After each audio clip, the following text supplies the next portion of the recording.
अच्छा हमाद साहब, आपकी मौजूदगी का फ़ायदा उठाते हुए एक मरतबा फिर अगर इलेक्शन हो जाते हैं तो उसकी खूबियाँ क्या हैं, उसमें फ़ायदा किसका है, नुकसान किसका होगा। इलेक्शन तो होने हैं, एक ने आना है और एक पार्टी ने जाना है, और जिसको अवाम लाएं ठीक है अवाम। हाँ, ये बात इस तरह भी देखा जा सकता है इसे कि आप इलेक्शंस तो आपने करवाने हैं और आप चलिए 2-3 माह पहले करवा लीजिए इलेक्शन हाँ, पंजाब के। तो इसमें तो कतई कोई ख़राबी नज़र नहीं आती। तो फिर हम क्या तो खराबी क्या नज़र जी, आती मैं है यही आपको? कहने जा रहा था कि आप इलेक्शन करवा लीजिए, उस इलेक्शन के नतीजे में जो भी जमात जीत जाती है, खान साहब का तो इस वक्त उन्हें लग रहा है कि वो बहुत बड़ी अक्सरियत ले सकते हैं, और अगर बड़ी अक्सरियत तो उन्हें लग रहा होगा, लेकिन वैसे आम तौर पे हम भी जो देख रहे हैं वो इस गवर्नमेंट को जो इन्फ्लेशन की हिट पड़ी है उससे ये कोई इतनी सरप्राइजिंग बात नहीं होगी कि अगर इमरान खान इलेक्शन जीत जाते हैं तो। अच्छा, इलेक्शन जीत जाएं और उसके बाद उनकी हुकूमतें बन जाएंगी, उसके बाद अगला इलेक्शन होगा कौमी असम्बली का, जब अक्टूबर में हो या जब भी हो, तो उसके बाद वो इलेक्शन हो जाएगा। ये कितनी सादगी से मैंने ये सारी बातें कर दी। लेकिन किबला इसमें मसाइल है ना।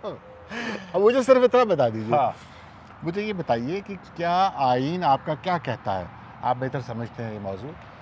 ये फरमाइए कि जब इलेक्शन आ रहा होगा सितंबर अक्टूबर नवंबर जब भी होता है कौमी असम्बली का इलेक्शन, तो उसके क्या उबूरी हुकूमतें होना ये आइन का हुक्म है? आइन का हुक्म तो यही है कि जब जनरल इलेक्शन होगा अबूरी हुकूमत होगी। अच्छा, तो फिर उस वक्त क्या आइन तोड़ा जाएगा? नहीं, उस वक्त कैसे आइन तोड़ा जाएगा? उस वक्त कौमी असम्बली का इलेक्शन होगा ना, जी। और पंजाब असम्बली में हो चुका हुआ होगा। नहीं तो जब यानी आपका मतलब है कि पंजाब में जब इलेक्शन हो रहा होगा कौमी असम्बली का, कौमी असम्बली की सीटों का इलेक्शन पंजाब में हो रहा होगा, तो उस वक्त पंजाब के अंदर एक दूसरी हुकूमत होना उसमें कोई कॉन्स्टिट्यूशन नहीं रोकता? नहीं, कॉन्स्टिट्यूशन तो नहीं रोकता, अच्छा। कॉन्स्टिट्यूशन तो नहीं रोकता, लेकिन रोकता भी है। हम्म, और वो उस सूरत में इसलिए रोकता है कि वो ज़ाहिर है एक लेवल प्लेइंग फील्ड हो। जो हमारे आइन साज हैं जिन्होंने ये तरमीम की थी कि केयर टेकर सेटअप के दौरान में ही इंतखाबात होना होंगे, चाहिए। उसका मतलब तो यही था कि एक ही दफ़ा इंतखाब होगा कौमी असम्बली में भी और सूबाई असम्बली में भी। लेकिन जिस हमारी सुप्रीम कोर्ट ने 63A की जो मुझे याद है जस्टिस खोसा कहा करते थे कि ये जो एम्पटी वर्ड्स हैं ना, ये एम्पटी वर्ड्स होते हैं कानून के, आइन के, उसमें मीनिंग्स हम डालते हैं या उसमें रूह हम डालते हैं, लेकिन ये जो 63 के ए के अंदर जो बदरू डाली है उसके बाद जो है मामला ज़्यादा कशीदा हुए हैं। और यही मसला है कि उसके अंदर तो आपने 63A में वोट ना देने की रूह डाल दी, लेकिन ये जो आइन और कानून साज पार्लियामेंट इदारे, इन्होंने कहा था कि जनरल इलेक्शंस का मतलब तमाम इंतखाबात एक वक्त में केयर टेकर सेटअप के दौरान। वो बदरू नज़र आती है, ये रूह नज़र नहीं आती है सुप्रीम कोर्ट को। इसकी वजह से परेशानी है, इसकी वजह से ये जो न्यू हाँ। जुडिशल इस्टेब्लिशमेंट का हाँ। ताना सुनना पड़ रहा है ना। हाँ। ये जो आपने बात की ना कि हम क्योंकि इसके दरम्यान वक्फा नहीं है ना ज़्यादा, ये बड़े 2-3 माह के अंदर अंदर ये सारी बात हो रही है कि एक दफ़ा जब आपने कॉन्स्टिट्यूशन की इंटरप्रिटेशन करनी थी तो आपने कहा इसकी जो दाखिल है, इसकी जो रूह है, हम उसको समझते हुए उसको निकाल कर ला रहे हैं इसके अंदर से। हाँ। 63A की तशरीह में ये कहा गया ना। बिल्कुल। तो अब जब दूसरी तरफ आता है तो फिर आप उसको लिटरल माना में चले जाते, कभी आप अपनी मर्ज़ी से बिल्कुल जो सतह पर माना होता है उस पर चले जाते हैं कि लिखा हुआ है जी 90 दिन, ये पढ़ लें, 9 है, आगे 0 लगा हुआ है, ये तो 90 डेज़ है। तो आप लिटरल माना में जाते हैं, और जब आप चाहें तो फिर आप उसके अंदर इसके लिए कोई इस्तिलाहात भी आप लोग इस्तेमाल करते हैं जो लॉ के स्टूडेंट्स हैं। लेकिन बहरहाल नजरिया ज़रूरत, हाँ, वो तो एक और अब तो इस्तिलाह है। नजरिया मोहब्बत है सरकार। हाँ, तो क्या जी, क्या नतीजा निकाला आपने कि इलेक्शन अगर हो जाता है हाँ। पंजाब असम्बली का, तो हमें तो इसमें होना है, वो 2-3 माह के आगे पीछे भी हो सकता है। अब हम ये तो नहीं कह सकते कि ये हुकूमत अभी रिलीफ देना चाहती है, ये तो फंस गई थी, ये तो हमारा कंसर्न नहीं है। हम तो चाहते हैं कि इलेक्शन 2-3-4 माह के अंदर हो जाए, इकट्ठे हों। तो इसमें एक बुनियादी मसला है ये इससे इलेक्शन कंट्रोवर्शियल होता है। आप ये तो ना सोचिए कि ये इस वक्त इमरान खान का मामला है, आप कल को शायद इस फेंस के दूसरी तरफ खड़े हों, कोई और हुकूमतें बन जाया करेंगी, हर दफ़ा ये हुआ करेगा, फिर इलेक्शन के रिज़ल्ट्स पर उंगलियां उठेंगी। इसमें कई मसाइल हैं। तो हम बार बार कहते हैं कि यार ये देखिए, ये बातचीत कर लेते तो कितना अच्छा होता, आपस में बातचीत से मामला तय हो जाता। तो जैसे आपके अता बंदयाल साहब भी कहते हैं, आप बातचीत करके आ जाइए, आपके पास कल तक का वक्त है। तो कल तक का वक्त तो चले छोड़िए, वैसे इसके ऊपर बातचीत करने में हर सेन आदमी ने कहा कि भाई आप गुफ्तगू करें, लेकिन इसमें एक ऐसा बल है। सियासतदानों के दरमियान मुकालमा ना होने की जो वजह है, देखिए ना, सबसे बड़ी बात तो ये है कि मुकालमा, जमहूरियत का नाम जो है, जमहूरियत के वो ग्लैडिएटर टाइप नहीं है कि दूसरे की सर कलम कर देने वाली बात हो। जमहूरियत तो ये है जो अक़लियत को भी अपने साथ लेके चलती है। खूबसूरत जमहूरियत ये नहीं है कि रूलिंग अक्सरियत जो है वो माइनॉरिटी को तहस नहस कर दे। मेजॉरिटेरियनिज्म कहते हैं उसको, तो ठीक है ना, या फाशिज्म कहेंगे हम उसको, काइंड ऑफ। लेकिन ये नहीं है कि आप जो है वो अक़लियत को मारी दें और जो है ना कि जो मैं अक्सरियत में हूँ। अब देखें ये सारा कुछ दोनों हुआ को लेके साथ चल रहे हाँ, हैं। अब देखें ये हुआ है। वैसे इस पार्लियामेंट की गर्दिश जो जहाँ से हम घूम गए हैं ना, वहाँ पे एक बात ये भी हुई है कि कोई राब्ते शाब्ते चल रहे हैं। अच्छा, लेकिन मैं जो आपको याद दिलाना चाह रहा था वो ये था कि आप कह रहे हैं ना गुफ्तगू बातचीत होनी चाहिए, तो जब सियासतदानों के दरमियान ये मामला था तब गुफ्तगू हुई थी। ये बेनज़ीर भुट्टो और नवाज शरीफ के दरमियान गुफ्तगू हुई थी ना, किस कदर ये जानी दुश्मन होते थे एक दूसरे के और किस तरह का इन्होंने युद्ध लड़ा हुआ।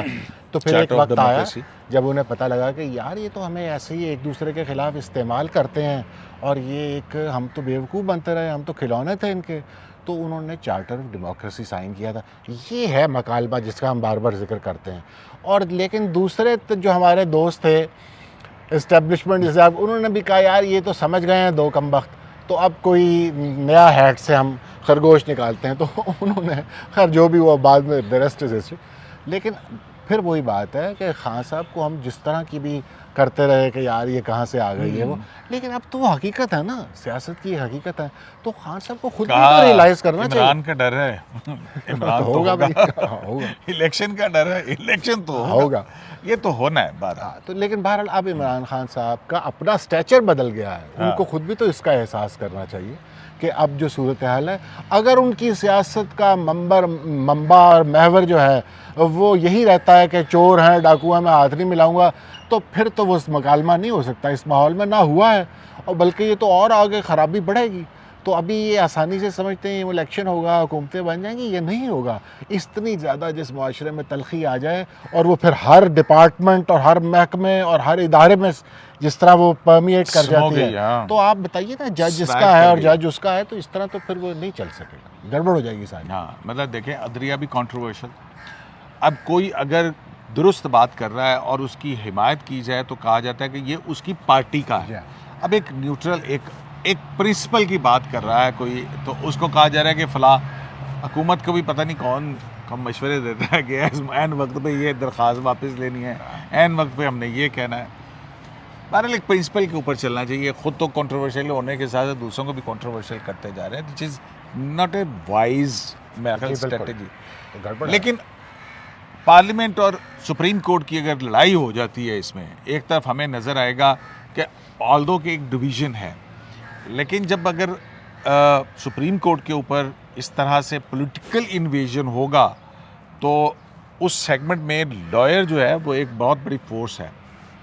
हम देख रहे हैं कि या उसमें आपने देखा है कि पीटीआई ने एकदम से उसका तब्दील हुआ है सियासत का मोड, जिसमें काला कोट काली टाई पहन के अब चौधरी फवाद हुसैन जो है, फवाद चौधरी, वो हर अदालत में फिर रहा होता काला कोट काली टाई। एक इम्प्रेशंस है ना। दूसरी तरफ हम भी देखते हैं कि कल अता तारड़ जो है, अपना आज़म नज़ीर तारड़, उन्होंने भी वकील खड़े किए और मतलब मरीम नवाज़ ने भी वकीला से मुखातिब हुई। तो ये तैयारी हो रही है कि अपने अपने सब बंदियाँ हो रही हैं इस वक्त। जी बिल्कुल, इस वक्त तो ज़रूरी है ना। जैसे खान साहब, ये पीटीआई जो है ये लॉयर्स के जत्थे इकट्ठे करती है, जुलूस निकालती है, हम चीफ बंदयाल के साथ हैं, हम सुप्रीम कोर्ट के साथ ऐसे ही हैं। होगा। जी। तो फिर दूसरे जो हैं वो भी इकट्ठे करते हैं कि भाई हमें भी ये एहसास, हम ये ना लगे कि हम सुप्रीम कोर्ट के कोई मुखालिफ हैं या हम निज़ाम इंसाफ के मुखालिफ हैं, हमारे मुखालिफ जो हैं कहीं कामयाब ना हो जाए हमें इस तरह पेंट करने में। तो वो कहते हैं भाई हम तो वकला सारे हमारे साथ हैं, ये बरादरी है। तो वही जो आप बात कर रहे थे कि डिवीज़न देखें ना किस सतह तक चली गई कि आपने अपने अपने वकील तो करना ही है, आपने तो अपने अपने जज किए हुए हैं। आप देखिए ना ये मामला कितना बिगड़ा हुआ। तो वो कंक्लूजन आपका ठीक है कि ये सारे मामले को, ये हम कहना आसान होता है कि ये लोग जब तक बैठेंगे नहीं ना, ये मामला नहीं, ये जा रहा है, ये मुसलसल गिर रहा है, ये गिरता चला जाएगा। और इस बाहमी लड़ाई के अंदर किसी और के आने की गुंजाइश बनती है और इकोनॉमी जो है वो आपकी हाँ, कहाँ से कहाँ चले जबरदस्त गई। हो रही है। हम यानी मार्शल लॉ तो क्या किसी सूरत भी हमें वो काबिल कबूल ना कभी पहले था ना आज है, लानत समझते हैं हम उसे।